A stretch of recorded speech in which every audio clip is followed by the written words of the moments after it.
Señoras, señores, saludos. Les saludamos de nuevo en esta programación especial, La Pasión en Salamanca, para seguir el recorrido por el Domingo de Ramos en la ciudad. Estamos en el Camino de las Aguas, como ven, a la puerta del convento de las Madres Bernardas, donde vamos a seguir de cerca lo que acontece en los primeros minutos de la salida penitencial de nuestro Padre Jesús del Perdón, que cierra los actos programados con motivo del primer día de la Semana Santa. Nos acompañan para este recorrido, y se lo agradecemos de manera muy cordial, Juan Borrego, secretario de Comunicación de la Orden de Carmelitas Descalzos. Juan, buenas noches. Muy buenas noches y encantados de culminar este Domingo de Ramos, marcado precisamente por la participación tanto en las calles de Salamanca como también a través de Castellano Televisión. Y también está con nosotros, y se lo agradecemos igualmente, Rafael López, nuestro experto en patrimonio, conocedor perfectamente de todos los detalles de una obra que, bueno, con justicia ocupa un lugar destacado en cuanto a la calidad artística de las tallas que vemos en la Semana Santa salmantina. Sí, buenas noches, Paco.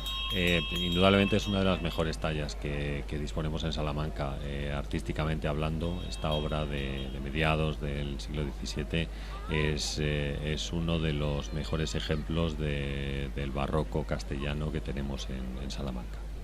En los próximos minutos vamos a tener ocasión de hablar un poco en profundidad de esa magnífica talla de Bernardo Pérez de Robles. Estamos viendo los primeros momentos, estábamos viendo incluso cómo se le colocaba la corona de espinas, que en esta ocasión no está tallada, a diferencia de otras figuras, y cómo los hermanos se disponen ya a abandonar el convento de las Madres Bernardas para iniciar un recorrido que no lo veremos, pero tiene su culminación en un Vía Crucis en torno al acto del Arco del Perdón llamado, que este año lamentablemente no cuenta con la tradición de indultar a un preso, que es en definitiva el santo y seña de esta cofradía, aunque como vemos mantiene otros intensos elementos de carácter penitencial, como es la presencia de estos disciplinantes. 21 acciones de gracia, 21 indultos hubo en el último Consejo de Ministros el pasado viernes. Entre ellos no se citaba a esta cofradía salmantina, por tanto este año no se contará con esa tradición, pero como bien decías, se mantiene ese ritual cuando suena la banda.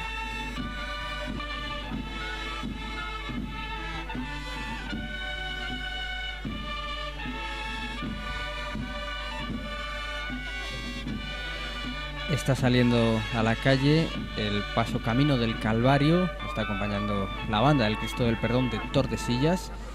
Y bueno, decíamos, Rafa, que la presencia de los disciplinantes, como podíamos denominar a las personas que participan portando esas pesadas cadenas, esas cruces, es un rasgo pues también muy típico precisamente de las Semanas Santas de la época barroca, de siglos atrás, y que esta cofradía, cuando se funda a mediados del siglo XX, también incorpora en sus desfiles. Sí, es una de las características, como tú dices, que viene de antiguo en la Semana Santa. Es decir, el origen de la Semana Santa está en este tipo de disciplinantes y en este tipo de personas que, a veces ataviadas con una forma cónica en la cabeza, paseaban para penar sus culpas por el centro de la ciudad. En un principio obligados quizás por la Inquisición, pero después, actualmente, pues con la cara cubierta, porque digamos que cada persona ofrece el sacrificio a su manera, ¿no? Y es una cosa interior y personal. Algunos de ellos, como podemos ver en las imágenes, pues cargan con esas cruces o cargan con esas cadenas. Depende de cómo cada persona quiere expresar su sacrificio a lo largo de la Semana Santa. Pero quizás enganchando un poquito con el origen de la Semana Santa, este tipo de personas, este tipo de sacrificio, de disciplinantes, son algo que tiene que ver con lo antiguo. Bueno, esta es la banda del Cristo del Perdón de Tordesillas, que acompaña a este paso de Camino del Calvario, que es un paso realizado en 1988, aunque posteriormente muy modificado en una restauración ya en este siglo, y bueno, que incorpora una serie de relieves con precisamente los pasos del Vía Crucis, ese camino del Calvario. Así que fue una decisión de la cofradía incorporar ese segundo paso para enriquecer también en gran medida el desfile, esta cofradía que preside José Antonio Ciudad, que estábamos viendo ahí precisamente, contemplando los pormenores del inicio del desfile, con más personas portando esas pesadas cadenas en brazos y piernas, cadenas que en todo caso en el acto que no va a poder indultar a un preso sí van a abrirse como símbolo de liberación de los pecados, que en el fondo es todas estas advocaciones de Jesús del Perdón, el sentido que tiene, ¿no? Ese valor redentor del sacrificio de Jesús. Eso es, se va a cumplir en ese caso esa tradición. Hay que recordar también que esta cofradía sí que mantiene durante todo el año un trabajo en el centro penitenciario de Topas, haciendo esa vocación más de acompañamiento, en este caso a los internos de la cárcel salmantina, y también organizando distintas actividades, tanto más vinculadas a actos religiosos, como también otras lúdicas. Recuerdo ahora, por ejemplo, que ya es tradicional en el centro penitenciario salmantino esa entrega de regalos, por ejemplo, el día de los Reyes Magos. En 2008 por primera vez no se produjo ese indulto de uno de los presos en la historia de la cofradía, situación que luego se ha repetido en varios momentos, y ahí ya estamos viendo cómo está a punto de hacer su salida la imagen de nuestro Padre Jesús del Perdón, una advocación que seguramente es moderna, no corresponde con la original de esta talla, que como decimos salió de la gubia de Bernardo Pérez de Robles, que es un escultor bastante desconocido en la ciudad a pesar de su importancia, mientras saluda la agrupación musical de la Estrella a la salida del paso.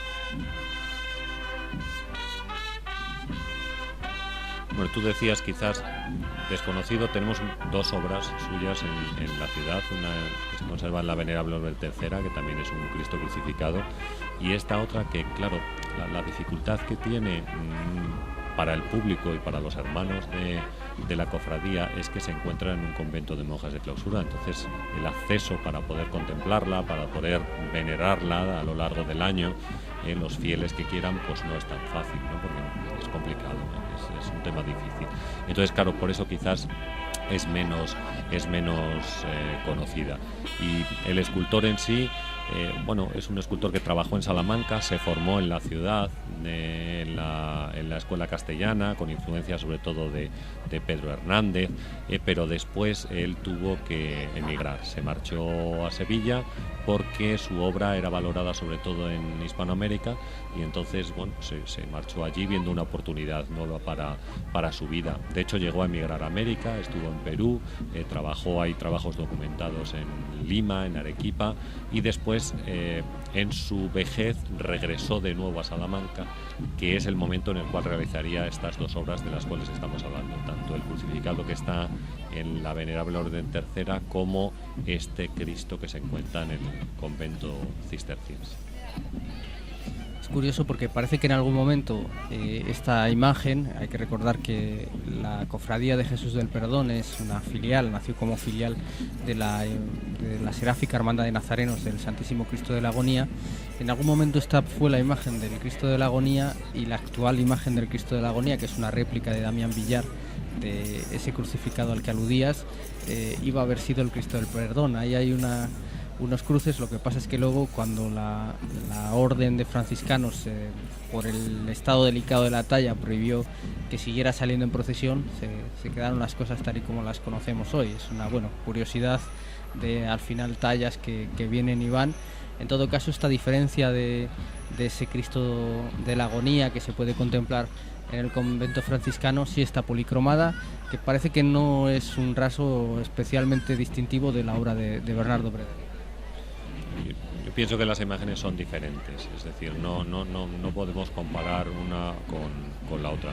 En concreto, esta que nosotros estamos contemplando hoy, yo pienso que tiene influencia de las dos escuelas, tanto de la escuela castellana como de la escuela andaluza.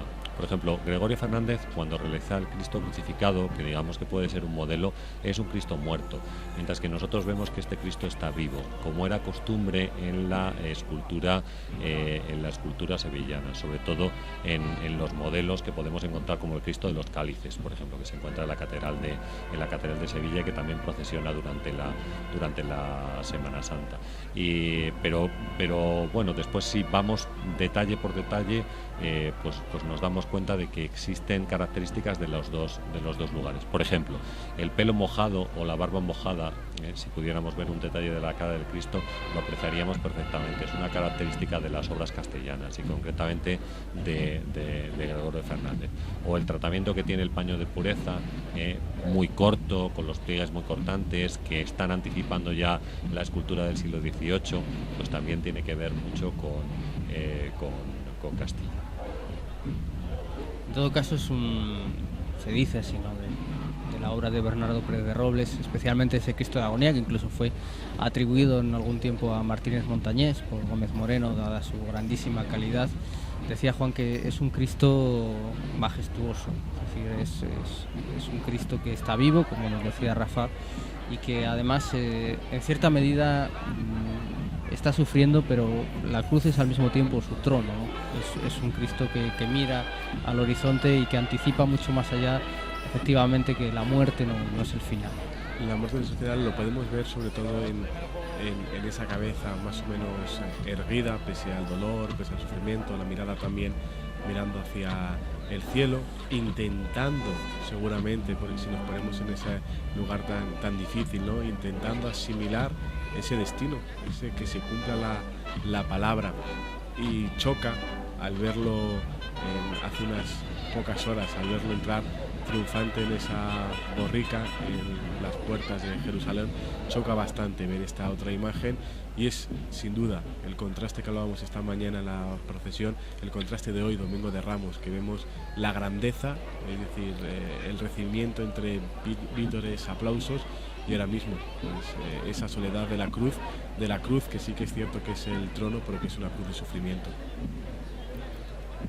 Avanza esta procesión de Nuestro Padre Jesús del Perdón por el Camino de las Aguas, lo que es también una de las imágenes más típicas del Domingo de Ramos en Salamanca.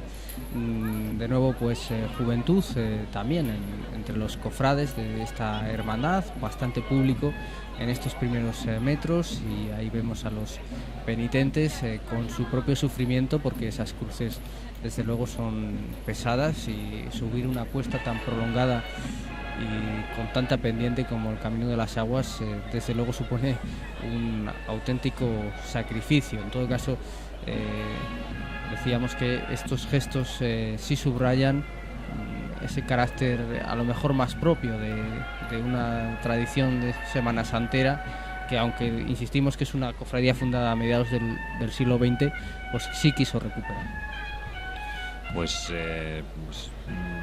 insistimos un poco en el origen de las cofradías, es ese, es el sacrificio, y quizás ellos, yo creo que pusieron bastante hincapié en el año 1986, cuando vuelve a recuperarse la procesión, en este punto y en este tema, es decir, el cargar con cruces, el llevar las cadenas, y un poco también no solamente la idea de sacrificio, sino la idea de perdón, porque es decir, el Cristo, el titular de la cofradía, alude a algo que es muy importante para los católicos, el perdón, el poder perdonar a los demás, y bueno, prueba de ello es la idea de rescatar o de volver a poder sacar a la calle a uno de los presos que realmente esté arrepentido. Es decir, esa, digamos, que sería una de las condiciones, entre comillas, por las cuales se va a liberar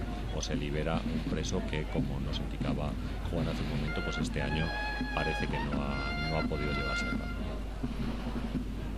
Bueno, sí podemos hacer una pequeña reseña histórica. Cuando se reorganiza la Semana Santa, con la aparición de numerosas cofradías, entre ellas esta, se coloca aquí esta salida de Jesús del Perdón, porque en cierta medida se pretende articular el discurso procesional en torno a las 7 palabras. Y precisamente, como decía Rafa, este Jesús del Perdón recordaría esa palabra de Padre, perdónalos porque no saben lo que hacen. Y eso sí que es una palabra en la que hay que reflexionar estos días.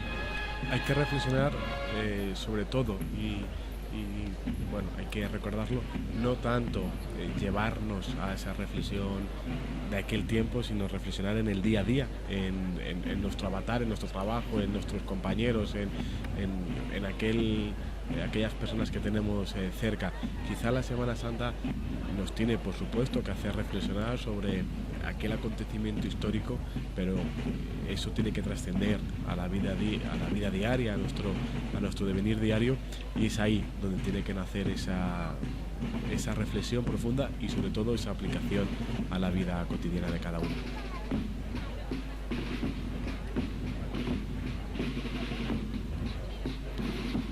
Son en estos momentos 500 cofrades, aproximadamente 500 hermanos, los que forman parte de esta agrupación en torno a nuestro Padre Jesús del Perdón, que dejó de salir durante algunos años en esa crisis profunda de finales de los 70 y principios de los 80 que sufrieron las Semanas Santas, de manera muy particular la salmantina. El desfile se recupera en el año 1986 y en aquel momento con unos elementos muy parecidos, salvo pues el hecho de que no se utilizaba cera natural en aquellos tiempos, sino iluminación eléctrica, que ya ha ido desapareciendo por completo de la Semana Santa salmantina. En esos momentos y hasta el año 2009 la talla de nuestro Padre Jesús del Perdón procesiona en plano inclinado en unas andas metálicas que inclinaban la cruz al estilo de lo que hoy podemos ver en el Cristo de la Vela. En 2009 se decide que procesione en este plano vertical, y eso sí es un acierto para la contemplación de una obra tan inspirada como esta, y sobre todo para retener algunos de los valores, por ejemplo ese arco torácico tan marcado de un crucificado que busca aire, ¿no? para seguir. Sí, indudablemente para poder apreciar la obra en su plenitud es mejor que lo haga de forma vertical, como lo hace ahora mismo, y no en plano inclinado. En plano inclinado no se pueden apreciar muchos de los detalles que jalonan el cuerpo del Cristo, ¿no? Que aparecen en la policromía del mismo. Por ejemplo, las pequeñas bolitas bolitas metálicas con las que parece que ha sido golpeado y que bueno, eran típicas de la época barroca. Es decir, en el barroco se pensaba que había sido realmente de esa forma, y por eso utilizaban estos pequeños golpes metálicos que podemos apreciar ahora mismo en el detalle del pecho del Cristo, igual que algunos pequeños moratones de color verde claro que se aprecian en torno a la zona izquierda del pecho, a la axila izquierda. En esa zona se concentran varios de esos moratones. Digo, me estoy fijando en pequeños detalles para dejar claro que indudablemente el plano vertical siempre es mejor para poder apreciar todo esto de lo que estamos hablando. O como tú comentas, pues claro, todo ese arco torácico, porque claro, indudablemente la figura del crucificado se está ahogando, ¿no? Se ahoga porque el peso del cuerpo le echa hacia abajo, no puede cargar sobre sus muñecas para poder coger el aire, e indudablemente va a morir asfixiado. Es así. Entonces, las personas que morían asfixiadas, sus pulmones se hinchaban por el esfuerzo para intentar coger el aire. Por eso podemos apreciar en la figura el estómago metido hacia adentro y la zona del pecho, la zona de los pulmones, pues excesivamente hacia afuera. Bueno, indudablemente todos estos detalles tienen que ver con el plano de la figura y se aprecian mucho mejor en la disposición actual de misma. En todo caso, imágenes incluso en este recorrido que sobrecogen, ¿no? Esa cruz que se recorta en torno a la luna, que ya anticipa su plenitud para los próximos días, y que nos ponen en tiempo de reflexión. En tiempo de escucha, precisamente, de escucha, de mirar, en este caso, este realismo, este cuerpo ensangrentado, y estamos viendo que tampoco a veces pensamos que las procesiones en Salamanca tienen que ir vinculadas también a monumentos históricos. Estamos viendo un recorrido precisamente pues que no tiene en su paso ningún monumento especialmente importante desde el punto de vista arquitectónico, y vemos también pues una procesión con gente, con momentos, con recorridos, con instantes, que cada uno puede quedarse con uno de ellos, pero sin duda, si comentabas de la luna como fiel testigo de lo que está ocurriendo, es hermoso.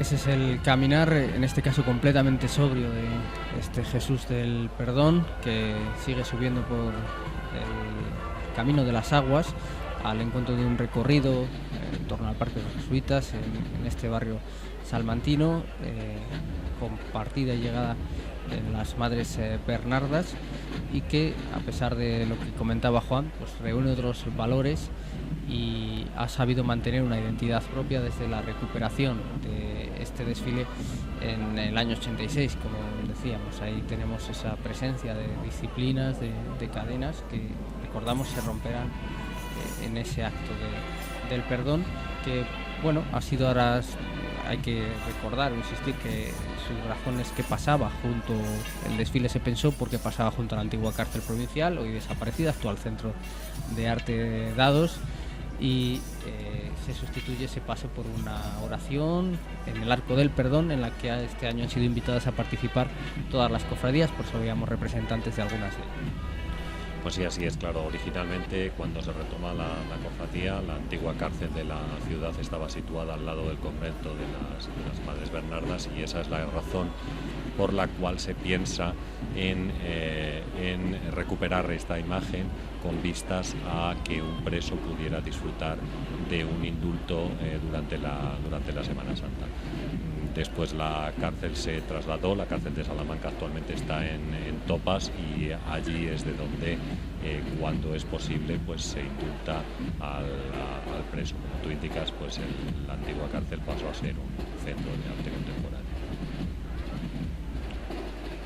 Esa es la imagen de los distintos representantes de las hermandades y cofradías que quieren participar en este acto del perdón tan propio para iniciar la Semana Santa, y con esta imagen de la agrupación musical La Estrella que cierra este desfile, nosotros también vamos a despedir la retransmisión, recordándoles que pueden seguir siempre estos días en la programación especial de La Pasión en Salamanca, la mejor ventana para conocer estos detalles que tan agradablemente nos han trasladado hoy. Juan Borrego, muchísimas gracias. Buenas noches. A vosotros, buenas noches.